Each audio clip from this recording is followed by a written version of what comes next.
Hey gang, this is just a quick and dirty look at some markings I've painted onto a runway here to possibly facilitate a Stol competition in Flight Simulator, short takeoff and landing competition. So we're sitting here on the ground at the Annette Island Airport on the gravel runway, just south of Ketchikan, Alaska. You can see we're sitting with our mains right on the yellow start line here, and we're in the Flight Replicas Super Cub Ultra, which flies a whole bunch nicer, it seems, than the regular Flight Replicas Super Cub. Anyhow, you know, it simulates like a Carbon Cub or something that you would actually see at a Stol competition. So, the majority of the scenery you're looking at is not mine. It's a Return to Misty Moorings scenery called, I think it's just called Annette Island Fly-In. So the only thing I've done here is painted these lines on the ground, and they're done as textures, so they have just about zero performance impact. They're not objects. I don't think you need me to explain the markings to you. We're sitting on the yellow start line. The thicker white stripes are 20-foot marks, the thinner white stripes are 5-foot marks, and you can see every 100 feet I've made a yellow line, and they're labeled. So that is that. I know it looks like it was probably really tedious. To tell you the truth, it's not bad once you get the workflow down and do some copying and pasting. I think I could crank it out again quite a bit quicker. And you know how sometimes you have way too much time to drill down into a silly project like this? It doesn't happen to me very often, but it happened to happen today, and so I actually tested this out once I put once I activated the scenery in the simulator here. I slewed my airplane around, slewed the crosshairs from the start line to various marked distances, and actually used an online calculator that calculates the distance in feet between different latitudes and longitudes. And I measured distances from the start line, and honestly, these markings are all accurate to within about a foot. Which really doesn't matter, of course, as long as everybody playing the game is measured by the same lines. It works. But yeah, I was surprised how accurate ADE actually measured these things out. So anyway, that's the grid. You get the idea. Run through a quick takeoff and landing, show you the cockpit views, then I'll show you the sideline views, see how you can measure distances, and that'll be that.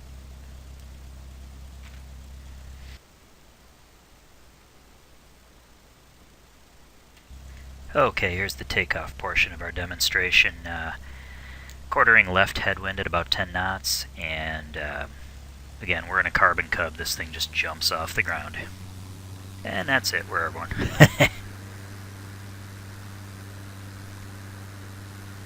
At least it is a nice abrupt takeoff, so should be a little easier to measure visually from the sidelines, huh? Alright, let's take a look at that from the sidelines. Okay, and here we are from our outside view to watch this takeoff. We know we're not going very far down the runway, so we're pre-positioned somewhere like this. You're better off, it seems, with a lower view, so you can see the light, you know, see the space beneath the wheels, the mains, as they first lift off. According to Stol contest rules, if we're going to play by the Valdez rules, only the mains matter. The tail can touch afterwards, and no penalty. So we're just watching the mains.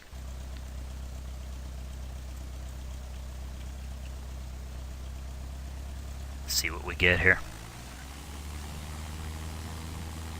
Alright, so I mark it about right there. So probably about, what, 75 feet? Obviously there's going to be some slop involved in the takeoff measurements, because you're really just eyeballing them, but I would call that about 75 feet. The landing is where it's fun. Let's take a look at that. Okay, and here we are just passing a beam, our touchdown point. The goal is to land on that same yellow line we started out taking off from. A touchdown of the mains anywhere before that yellow line is disqualifying. And once we come to a stop, landing distance is measured from that yellow line to the stopping point. This airplane, this Super Cub Ultra, man, this thing really excels at backside of the power curve flying. And if you've ever watched these Stol contests, at Valdez, you know that there's that left crosswind getting us. You know that these are how these things are flown. They just really hang them right on those big leading edge devices. The slats are out, and drive it down with the power and try to drop it right on the line. Slam on the brakes, and there we go.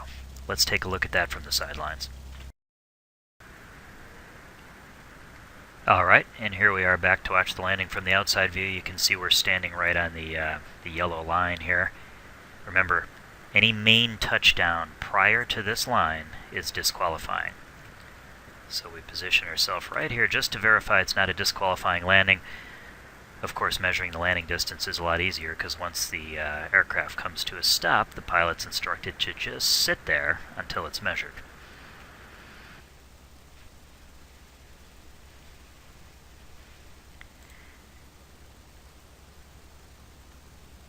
Alright, there's that left crosswind getting us again. Get a little crab in.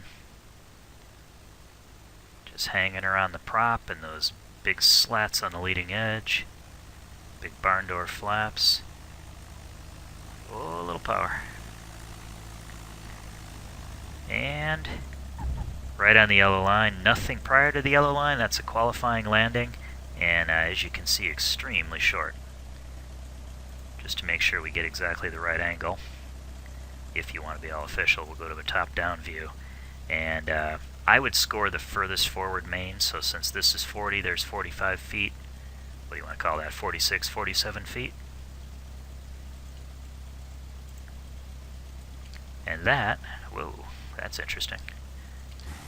Boy, my computer does not like running all this stuff. Anyway, that's it. There's the lines, and they're a lot of fun to play with.